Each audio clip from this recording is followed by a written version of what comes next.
Bom, comecem prestando muita atenção nisso aqui. Como um sistema financeiro totalmente alternativo, que começou com alguém pagando 10 mil moedas digitais desconhecidas por 2 pizzas, se transformou numa classe de ativos de 2,68 trilhões de dólares. Caramba. Como atraiu as maiores gigantes de Wall Street, causou colapsos multibilionários, sabe, de empresas aparentemente sólidas, e forçou o Banco Central do Brasil a criar um novo marco regulatório do zero. Hoje a gente vai atravessar a fumaça e separar o que é ruído da realidade. Olha, é uma jornada e tanto. E, bom, sejam muito bem-vindos. Aqui é o seu guia na leitura dos mercados. Um prazer enorme receber quem nos ouve para mais uma análise. Com certeza. E eu tô aqui para decifrar os dados por trás das narrativas, né, que muitas vezes são confusas. É muito bom estar com a nossa audiência de novo. E claro, para a gente começar com total transparência e precisão, hoje é quarta-feira, 13 de maio de 2026.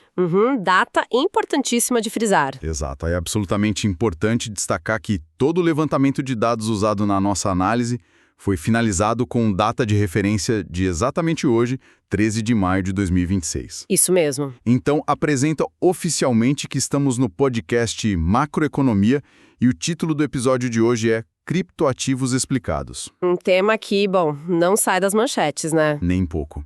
E queremos agradecer imensamente a quem está assistindo e ouvindo pela companhia e por essa audiência nossa que não para de crescer. Muito obrigada, pessoal. Pedimos também que curtam, comentem e sigam o nosso perfil nas plataformas. E um recado obrigatório, anotem aí. Este episódio é um oferecimento do próprio canal. Macroeconomia, que traz compilação de análises e notícias sobre macroeconomia, tecnologia e inteligência artificial. Perfeito. Bom, vamos desembalar essa história toda. Vamos, porque puxando aquele seu gancho inicial da pizza, a gente não pode ignorar de jeito nenhum o contexto histórico, né? Não, de jeito nenhum. O contexto é tudo. Porque alguém inventou isso logo no meio de uma crise financeira colossal. A cronologia parece muito pontual para ser, sabe, uma coincidência. E não é. A gente precisa voltar para outubro de 2008. O auge do caos. Exato. O sistema financeiro tradicional estava num colapso quase total. O Banco Lehman Brothers estourando, pânico global, um terror. E é nesse ambiente de desconfiança absurda que uma entidade pseudônima, o tal do Satoshi Nakamoto, O famoso, ele publica um documento de, pasmem, apenas 9 páginas na internet. O White Paper do Bitcoin. 9 páginas que mudaram tudo. Pois é. E a ideia era radical. Propor um dinheiro eletrônico peer-to-peer, sabe? Ponto a ponto. Transações diretas, sem banco, sem operadora de cartão no meio. Tá, mas aí me vem uma dúvida que todo mundo tem. Se não tem banco, como você garante que a pessoa não gastou a mesma moeda 2 vezes? Ah, o famoso problema do gasto duplo. Isso. O que impede alguém de só dar um Ctrl+C, Ctrl+V no arquivo da moeda infinitamente? Nakamoto resolveu isso com um mecanismo chamado Proof of Work, ou prova de trabalho. E o genial é que ele não inventou a roda do zero.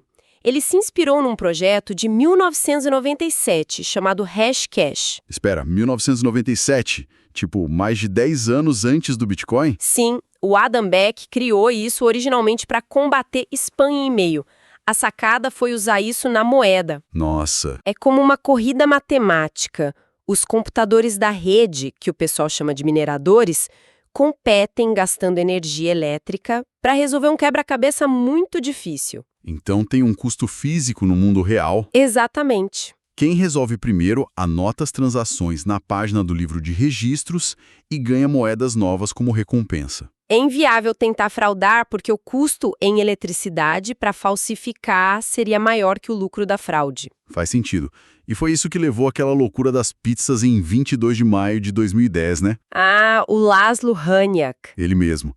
O programador que ofereceu 10 mil bitcoins para quem comprasse 2 pizzas para ele. Alguém aceitou e hoje, bom, com o Bitcoin na casa dos 80.702 dólares agora, em maio de 2026... É um absurdo. Essas pizzas valeriam cerca de 807 milhões de dólares. Dói o coração só de pensar. Muito.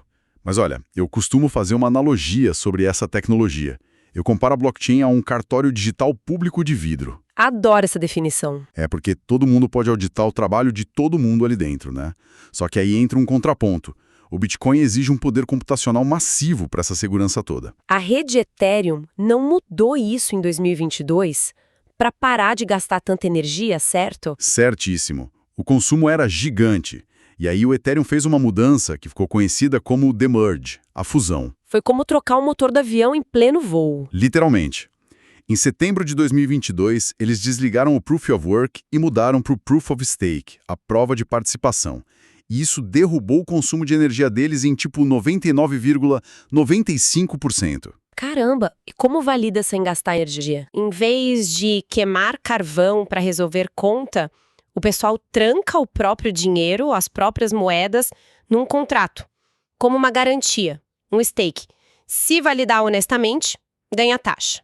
Se tentar trapacear... O dinheiro é confiscado. Exato, o sistema queima as moedas do trapaceiro. E além disso, o Ethereum trouxe os contratos inteligentes. Que abriu outro mundo, né? Abriu a fronteira inteira. O Ethereum não é só dinheiro, é um computador global. Os contratos se auto-executam. Pense num seguro de voo que, se o sistema vir que o avião atrasou, ele mesmo deposita a indenização na sua carteira. Sem burocracia, sem papel. Sem corretor e sem dores de cabeça. E aí dessa tecnologia quase anárquica, a gente vê o mercado tradicional simplesmente engolindo o setor. Wall Street entrou de cabeça. E os dados que a gente fechou para hoje mostram isso muito bem. O valor de mercado total de todos os criptoativos está ali nos 2,68 trilhões de dólares. Sendo que o Bitcoin puxa a fila. Disparado. Ele tem uma dominância de cerca de 60,2% desse bolo todo.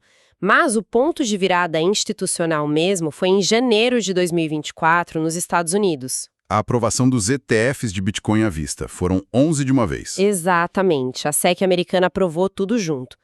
Porque, veja bem, fundos de pensão, gigantes empresariais, eles não podem simplesmente abrir um aplicativo, comprar cripto e anotar a senha num papel, sabe? É um risco operacional enorme para eles. Total. O ETF resolve o encanamento, a gestora compra e guarda o ativo num cofre super seguro e vende cotas desse fundo na bolsa. Você compra como se fosse ação de uma empresa comum. O sucesso foi colossal. O iShares Bitcoin Trust da BlackRock, Webull, captou $1 bilhão logo na primeira semana. 1 bilhão em uma semana. E ajudou muito o fato de que em abril de 2024 teve o halving do Bitcoin, né? O choque de escassez programada. Isso. A recompensa caiu para 3,125 moedas. É o motor da escassez deles. Mas aí, olhando para essas narrativas, o mercado tem visões totalmente opostas, sem a gente tomar partido de nenhuma, claro. É um campo de batalha de narrativas. De um lado, a tese do ouro digital, muito defendida pela Fidelity e pela ARK Invest. A ARK até projeta que o Bitcoin pode chegar a 16 trilhões em valor de mercado até 2030, roubando espaço do ouro físico. Uma visão bem agressiva de adoção. Mas do outro lado da trincheira, olha, o ceticismo é pesado. O economista Nouriel Roubini ainda chama de a mãe de todos os golpes. Pesado. E tem o Paul Krugman também, né? Sim, prêmio Nobel, publicando vários artigos, dizendo que não há valor intrínseco. E tem os relatórios do BIS alertando sobre riscos sistêmicos. Sem falar na questão ambiental, porque os estudos estimam um consumo em torno de 138 terawatt-hora por ano só para o Bitcoin. É energia de um país inteiro. E aqui entra um ponto que eu questiono bastante sobre essa tese de porto seguro, viu? Diga. Se o Bitcoin é a grande proteção, por que os dados do próprio BIS mostram que ele despencou junto com o índice S&P 500 nos momentos de pânico lá em 2020 e 2022? Não pareceu muito um refúgio, não. Você tocou exatamente na ferida do ouro digital. É incômodo, mas os dados confirmam. Nessas horas de choque, o Bitcoin não segurou as pontas. Ele agiu como um ativo de altíssimo risco correlacionado com empresas de tecnologia. Pois é, foi a primeira coisa que venderam para fazer caixa. E se os dados são públicos, se as grandes gestoras estão comprando e a rede funciona, por que tem esse verdadeiro cemitério de projetos onde as pessoas perdem tudo? O viés de sobrevivência engana muito. A carnificina que a gente viu nos últimos anos tem a ver com as camadas em cima da blockchain e com o fator humano, não com o código base. Entendi. Dá um exemplo para a nossa audiência. As stablecoins. Elas deveriam ser o porto seguro atreladas 1 para 1 com o dólar. As robustas, como o USDT da Tether e o USDC, têm de fato dólares no banco para garantir o valor. Tem um lastro real. Exato. O problema são as stablecoins algorítmicas. Elas não têm dólar guardado. Elas tentam manter a paridade na marra, usando matemática pura e uma segunda moeda como contrapeso. Olha, apostar numa stablecoin algorítmica me soa como tentar construir um arranha-céu imenso sem nenhuma fundação, usando só uma ilusão de ótica para manter em pé. Perfeita analogia. Porque quando bate o vento forte... A ilusão desmorona. E desmoronou feio. O colapso do ecossistema Terra e da moeda Luna, em maio de 2022, destruiu entre 40 e 45 bilhões de dólares em apenas 72 horas. É muito dinheiro evaporando muito rápido. Foi a espiral da morte, uma corrida aos saques que hiperinflacionou a moeda secundária a zero.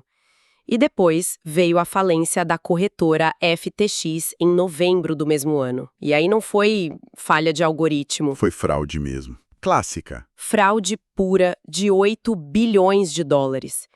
Uma mistura tóxica de fundos de clientes com apostas alavancadas feitas pela diretoria. E as consequências criminais finalmente chegaram, né?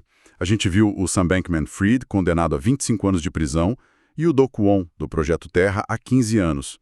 E eu fico pensando nos riscos dessas plataformas centralizadas. A matriz de risco é clara, sabe? A falha na tecnologia base, lá na primeira camada do Bitcoin ou do Ethereum, é quase nula.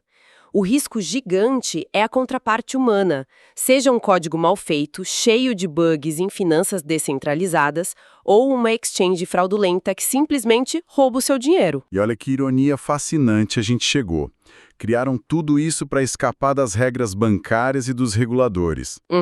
Mas a adoção em massa só está rolando hoje porque os xerifes do mercado criaram leis pesadas para proteger o sistema. É o paradoxo do cripto. E o Brasil, surpreendentemente, ditou o ritmo disso globalmente. A regulação foi a chave para a maturidade. A Lei 14.478, né? Um marco legal de 2022. Isso. E as regulamentações fundamentais do Banco Central, as resoluções 519, 520 e 521, que entraram em vigor de vez agora no início de 2026. Essa resolução 520 é vital, viu?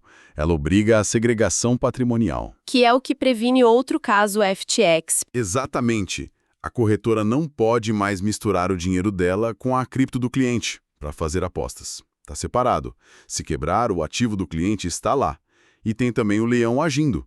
A tributação de ganho de capital, que vai de 15% a 22,5%, e a obrigatoriedade mensal da declaração, culminando agora no sistema de cripto a partir de julho de 2026. E vale muito um contraste rápido com o DREX, a nossa CBDC. Bem lembrado. O DREX não é criptoativo como o Bitcoin. Não, de forma alguma. O DREX usa blockchain, usa contrato inteligente, mas é o real puramente digital. É centralizado, controlado e garantido pelo Banco Central do Brasil. Não tem nada de anônimo ou descentralizado ali. Pois é, propostas parecidas para fins completamente diferentes.